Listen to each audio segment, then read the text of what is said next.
Teman-teman, edisi 53 saat teduh kita ini tak kalah menariknya dengan edisi sebelum-sebelumnya.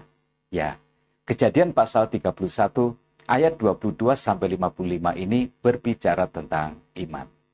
Iman yang besar membebaskan kita dari keterikatan duniawi dan memperbesar rasa tenang dan damai kita untuk mengikuti tuntunan ilahi. Setelah Tuhan memerintahkan Yakub untuk pulang ke kampung halamannya, akhirnya Yakub pun pulang. Dia tidak memberitahukan perihal kepulangannya ini kepada Laban, sebab Laban pastilah mencegahnya. Karena Yakublah, maka Laban akhirnya menjadi kaya raya. Pastilah dia tidak akan mau kehilangan mesin pencetak kekayaannya. Karena itu, ketika menyadari Yakub telah lari, dengan membawa anak istri dan seluruh harta kekayaannya, Laban mengejarnya. Dia mengajak seluruh sanak keluarganya. Laban adalah orang yang egois, licik, dan juga jahat. Kemungkinannya dia merencanakan untuk memaksa Yakub supaya kembali ke Haran, tetapi Tuhan mencegahnya. Malam sebelum mereka bertemu, Tuhan menemui Laban dalam sebuah mimpi dan berkata, "Jagalah baik-baik supaya engkau jangan mengatai Yakub dengan sepatah kata pun." Dalam bahasa Ibrani, ungkapan ini berarti jangan gunakan sanjungan atau ancaman untuk membujuk Yakub kembali. Sebab jika itu terjadi, kemungkinan besarnya adalah Yakub pulang ke kampung halamannya dengan tangan hampa. Tak mungkin. Tuhan sudah berjanji akan menjadikan Yakub berkat bagi semua orang. Banyaknya keturunannya takkan terbilang jumlahnya. Karena itu Tuhan campur tangan melindungi umatnya. Jadi ketika akhirnya Laban sampai kepada Yakub, ini yang pertama dikatakannya. "Apakah yang kau perbuat ini?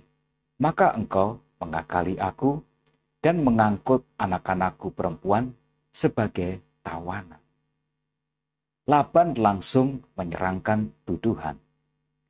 Ia melakukan penekanan kepada Yakub. Kata-katanya provokatif dan sangat negatif. Ia tidak menganggap Lea dan Rahel sebagai istri Yakub. Bagi Laban, Lea dan Rahel hanyalah semacam umpan supaya Yakub bekerja padanya mencetak kekayaan. Saya bersyukur Alkitab bercerita tentang Laban. Laban mewakili dunia, seorang munafik yang saleh, seolah-olah percaya kepada Tuhan, tetapi pada saat yang sama, dia menggantungkan peruntungan hidupnya kepada dewa-dewa. Dan yang sangat berbahaya adalah kata-katanya. Dia menuduh Yakub menjadikan Lea dan Rahel sebagai tawanan. Laban pandai memainkan kata-kata dan pandai menciptakan drama. Lihat kata-kata Laban selanjutnya. "Mengapa engkau lari diam-diam dan mengakali aku?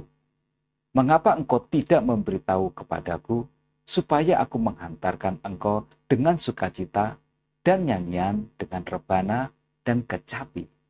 Lagi pula, engkau tidak memberikan aku kesempatan untuk mencium cucu-cucuku laki-laki dan anak-anakku perempuan." Laban bermain kata-kata. Siapapun yang mendengarnya pastilah akan menyangka bahwa Laban korban ketidakbijaksanaannya Yakub. Ya, Laban sedang menggambarkan dirinya seolah dia adalah seorang ayah mertua yang baik, kakek yang penyayang, tetapi Laban hanya memanipulasi keadaan.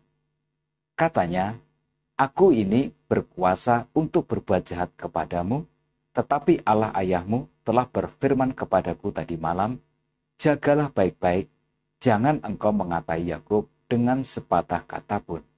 Maka sekarang, kalau memang engkau harus pergi, semata-mata karena sangat rindu ke rumah ayahmu, mengapa engkau mencuri dewa-dewaku?" Itulah Laban. Dia menggertak Yakub, katanya dia sanggup untuk mencelakai Yakub, tetapi itu tidak dilakukannya karena semata-mata Tuhan. Dengan kata-kata seperti itu, Laban menggambarkan dirinya pria yang baik dan yang saleh, tetapi kemunafikannya tak dapat dia sembunyikan. Dia mempersoalkan tentang dewanya yang hilang dicuri. Imannya tak sanggup untuk membuat dia bergantung hanya kepada Tuhan saja. Dia butuh Tuhan dan juga butuh dewa. Ini seperti orang Kristen dengan salib di tangan kanan dan jimat di tangan kirinya. Alkitab di tangan kanan, tulisan mantra di tangan kirinya. Hari Minggu ke gereja, malam Jumat pergi ke tempat perdukunan. Nah, itulah Laban. Dia ada di sekitar kita, semoga dia bukanlah kita. Nah, akhirnya Laban dan Yakub membereskan semua hal tentang mereka. Kemudian mereka mengikat perjanjian untuk tidak saling mencelakakan. Beberapa pelajaran bisa kita petik dari perikop ini. Yang pertama, Tuhan melindungi umatnya. Jika Tuhan tidak mencegah Laban, kemungkinan besarnya adalah bahwa Laban akan memaksa Yakub untuk kembali ke Haran, untuk kembali menjadi mesin pencetak kekayaannya. Jika Yakub menolak, kemungkinan besarnya adalah Yakub akan kehilangan semuanya. Dia akan kehilangan istrinya, anak-anaknya, dan juga seluruh hartanya. Tetapi Tuhan mencegah Laban. Yakub dapat meneruskan perjalanannya ke kampung halamannya dengan semua hasil kerja kerasnya. Tuhan melindungi umatnya. Yang kedua, Tuhan memimpin kita supaya lepas bebas dari perbudakan keduniawian. Bayangkanlah, 20 tahun kehidupan Yakub di Haran, 14 tahun diantaranya bekerja tanpa upah yang semestinya. Upahnya hanyalah 2 wanita, Lea dan Rahel, yang sebenarnya hanyalah diumpankan saja oleh Laban untuk memperkaya dirinya.